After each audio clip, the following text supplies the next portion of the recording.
Yo la famille, je vous souhaite la bienvenue sur ma chaîne, Briche FCB.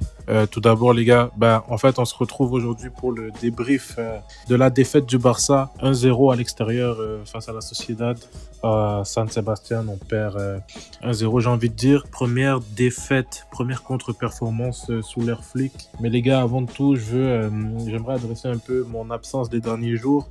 Comme je vous ai dit sur l'onglet communauté de la page YouTube, j'ai été absent depuis, on va dire, j'ai pas fait le débrief du dernier match, des deux derniers matchs du Barça, de la semaine dernière de Ligue des Champions et contre l'Espagnol. J'ai été assez bousculé dans ma vie personnelle, beaucoup d'échéances et tout. Ça a été compliqué, mais là on repart les gars sur le rythme des vidéos comme à l'habitude. Pour ceux qui peut-être étaient assidus et qui attendaient les vidéos, je m'en excuse et on est de retour les gars. Donc comme je disais, c'est première défaite, j'ai envie de dire première contre-performance sous l'ère flic. Le match de Monaco, on a eu les circonstances qu'on connaît. Le match face à Osasuna, on avait mis l'équipe C. Donc là, c'est un vrai premier match qu'on perd avec nos armes et comment dire qu'on joue mal. On a eu un Barça qu'on n'a pas reconnu aujourd'hui. J'ai eu l'impression de voir quasiment en fait le Barça de Xavi. Pas pour insulter Xavi ou pour discréditer Flick, juste que j'ai senti ce match, on contrôlait pas les gars. On va dire, bon, à part les 15 premières minutes, c'est-à-dire jusqu'au but, j'ai pas vu, c'était pas tant problématique que ça. On va parler de tout ce qui s'est passé un peu les gars dans ce match. Étant donné qu'il n'y a pas beaucoup de points positifs et que d'habitude on met les points négatifs en premier, là je vais souligner tout de suite les quelques points positifs parce qu'il y a beaucoup de points négatifs aujourd'hui. Aujourd'hui j'ai envie de souligner Inigo Martinez qui malgré tout, malgré la défaite, fait un très gros match, beaucoup de tacles, beaucoup de distribution, de hors-jeu. Il est vraiment au niveau cette saison. Inigo Martinez, d'autant plus qu'il affrontait un de ses anciens clubs. Il a joué, on le connaît, il a joué dans les deux clubs de Bilbao. Il se faisait siffler à chaque prise de balle aujourd'hui, mais il a su quand même être présent. Il était dur sur l'homme derrière, il a fait beaucoup de bonnes choses. Donc j'ai envie de le souligner lui. Baldé aujourd'hui, défensivement, qui a fait un très grand match, qui a quand même assez bien géré Kubo. Offensivement, c'est moyen, mais défensivement, il était là, Baldé, sur les impacts physiques aussi, les courses, les replis, etc. J'ai bien aimé. Et pour finir, Casado aujourd'hui. Je trouve que c'est ces trois joueurs, Inigo, Casado et Baldé, qui nous permettent de garder un peu la tête hors de l'eau, qui nous permettent, on va dire, d'espérer qu'on puisse égaliser à un certain moment, parce que c'est les trois joueurs qui se donnaient à fond. Même Baldé sur la fin, je le voyais, offensivement, il demandait beaucoup de ballons, il voulait pousser, je le voyais. J'avais l'impression qu'il était plus concerné que les autres, et on en parlera après justement de l'attitude des autres, mais Baldé, Casado et Inigo aujourd'hui. J'ai bien aimé aussi quelques minutes le fait qu'on a pu voir Casado suppléer à droite Koundé. Il faut savoir que Casado est capable de jouer latéral droit en suppléance. Donc c'est un peu ça les amis. Il n'y a pas d'autres points positifs dans ce match. Le reste, ça a été quand même mauvais. Donc pour ce qui est des points négatifs, on va commencer par le match de Cubarsí et de Peña. Iñaki Peña, bon, c'est vrai qu'il a fait 2-3 bonnes sorties, mais sur le but, je ne comprends pas comment il ne plonge pas. Pas pour dire qu'il l'aurait eu automatiquement s'il plongeait, mais il fait la gestuelle comme s'il s'est fait prendre à contre-pied. Pourtant, il va du côté du ballon, mais ne plonge pas.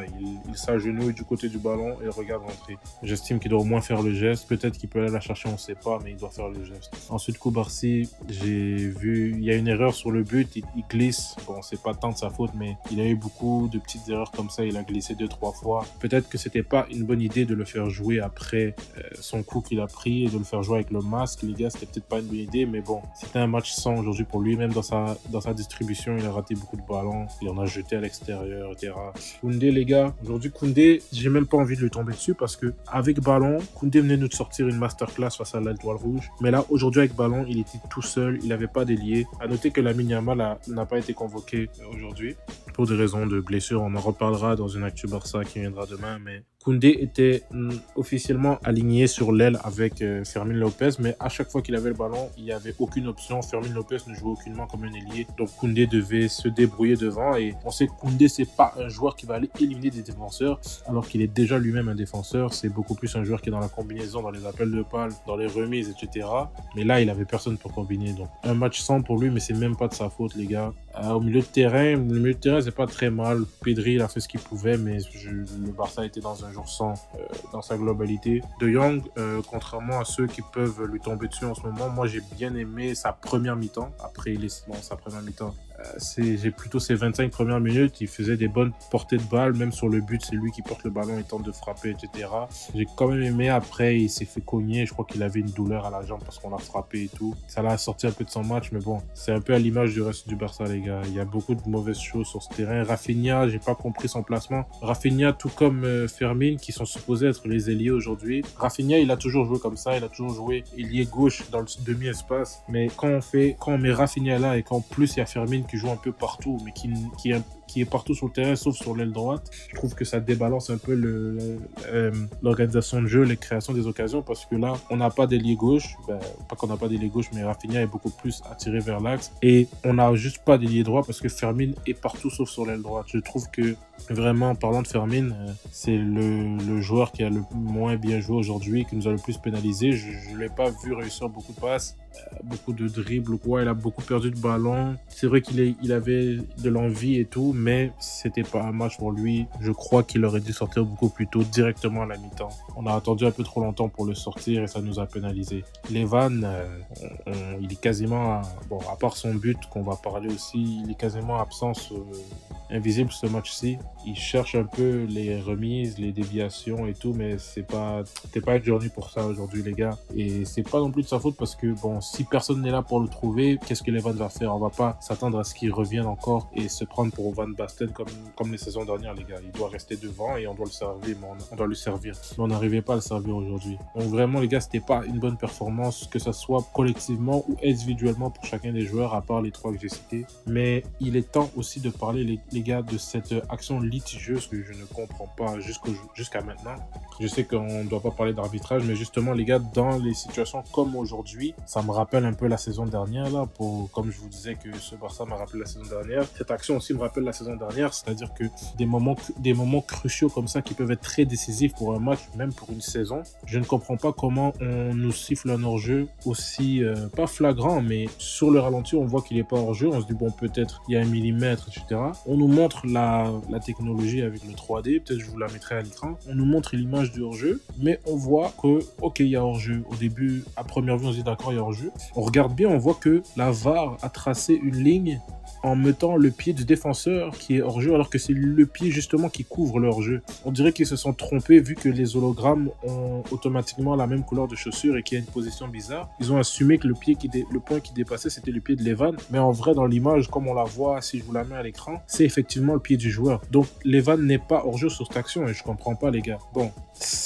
Je vais pas aller jusqu'à dire qu'il n'y a pas de complot contre le Barça. Je pense que c'est vraiment une erreur de technologie parce que la caméra a mal identifié, pas la caméra, le logiciel a mal identifié le pied. Il a identifié le pied qui couvrait le hors-jeu comme étant la pointe de la chaussure de Levan, alors que c'est faux. Je pense que sur ça, les arbitres doivent quand même utiliser de leur jugement et voir que effectivement la VAR signale quelque chose, mais faire un double check humain pour confirmer qu'il n'y a pas de bug, parce que là je crois qu'on est face vraiment à un bug et c'est des choses qui peuvent arriver dans des logiciels, mais bon les gars, c'est pas normal qu'on n'impose pas quand même le regard humain sur ce genre d'action. C'est vrai que la technologie voit les détails et les choses que nous on voit peut-être pas à l'œil nu, mais il faut quand même repasser dessus et c'est un manque de professionnalisme à mes yeux, les gars. Cette action-là aurait pu changer le match, c'était l'ouverture du score, le match aurait été bien différent avec un 1-0 du Barça plutôt que continuer à 0-0, mais on va pas non plus s'acharner là-dessus longtemps. C'était une contre-performance du Barça aussi. J'aimerais un mot pour Hansi-Flick. Je pense qu'il a d'abord mis la mauvaise composition, ne serait-ce que pour la présence de Fermin sur le terrain. C'était pas un match pour lui. On commence à le comprendre que Fermin, lui, les matchs qu'il doit jouer, c'est vraiment les matchs comme ceux face au Bayern, où il y aura beaucoup d'espace, où il va falloir vraiment jouer dans les transitions, les jeux directs qu'on aime souvent faire. Des matchs où on aura de l'espace. C'est là où Fermin va être très utile. Des matchs où on a de l'espace et des matchs où on doit presser. Dans les matchs à petits espaces contre des équipes très techniques, etc., c'est pas l'endroit pour Fermin. En tout cas, c'est pas l'endroit optimal pour Fermin. Et selon moi, on aurait dû avoir un 11 de départ constitué de la même chose qu'on a vu, mais en attaque, Rafinha à droite et Fati à gauche, les gars. Je comprends pas aussi pourquoi Hansi Flick a attendu à la 70e minute pour faire sortir Fermin Lopez et renvoyer Rafinha à droite. Je pense qu'un Fati, il est dans une situation un peu compliquée où, oui, il revient de blessure, mais il n'a pas encore eu de match dans un contexte favorable. Et à chaque fois qu'on le fait rentrer, c'est des matchs bizarres. Et là, on le fait rentrer à la 70e, il a 20 minutes pour changer le match. Il doit reprendre du rythme en même temps de s'imposer, c'est compliqué. Je pense qu'il aurait dû rentrer directement, soit à la mi-temps ou même à la 60e max. Là, on a attendu, selon moi, beaucoup trop longtemps. Un petit bémol pour Flick. Bon, comme j'ai dit, les gars, c'est la première contre-performance de leur Flick. Il fallait s'y attendre. On n'allait pas faire Flick n'allait pas faire un passage parfait au Barça. Le Real revient à 6 points d'écart provisoirement. Ils ont un match à jouer, donc advenant qu'ils le gagnent, on revient à 3 points. C'est dommage parce qu'on venait de prendre le Classico, l'avance. Là, c'est comme si on a lâché un peu ce match. C'est pas la fin du monde non plus, les gars. On part en trêve. Il faudra revenir de bon pied au retour de la trêve. Ça va nous permettre aussi, cette trêve, d'oublier un peu ce qui s'est passé. L'orage va passer. Là, il y aura un petit déchaînement médiatique, mais après, ça va passer. Dans 2 semaines, on revient, on reprend la Liga. Il faut oublier ça et revenir meilleur. On aura aussi le retour de Lamine Yamal. Personnellement, je pense qu'il n'est pas blessé. Selon moi, c'est une magouille pour pas l'envoyer en Espagne. Mais bon, on réorganisera tout ça, les gars. On va apprendre de cette défaite. Je pense que c'est aussi une expérience pour les joueurs. Ils doivent passer plusieurs trucs. On n'a pas réussi à se relever. Pourtant, on avait connu un Barça qui avait du répondant. Pas aujourd'hui. Donc, c'est ça, les gars. Ce sera une leçon pour le groupe, une leçon pour Flick et pour les joueurs à chacun individuellement, ceux qui ont plus ou moins bien joué. Donc, les gars, je vous redis encore désolé pour l'absence. Je sais qu'il n'y a pas eu de vidéo depuis le débrief du Classico et la vidéo retour sur la semaine dernière. Mais là, les gars, on reprend le rythme, comme je vous ai dit. Pardonnez-moi encore et on se retrouve demain pour la suite, les gars. Suivez-moi sur les réseaux sociaux. Je suis actif sur Twitter, comme je vous le dis toujours. On se retrouve, je vous dis à très vite. On se retrouve demain pour la suite. On va revoir un peu toute la situation du match et la situation de Lamine Yamal, etc. Donc, je vous dis à très vite, les gars. Et comme on le sait tous... Visca el Barça! Visca Catalunya! Visca el Barça, sempre! Visca el Barça i visca Catalunya!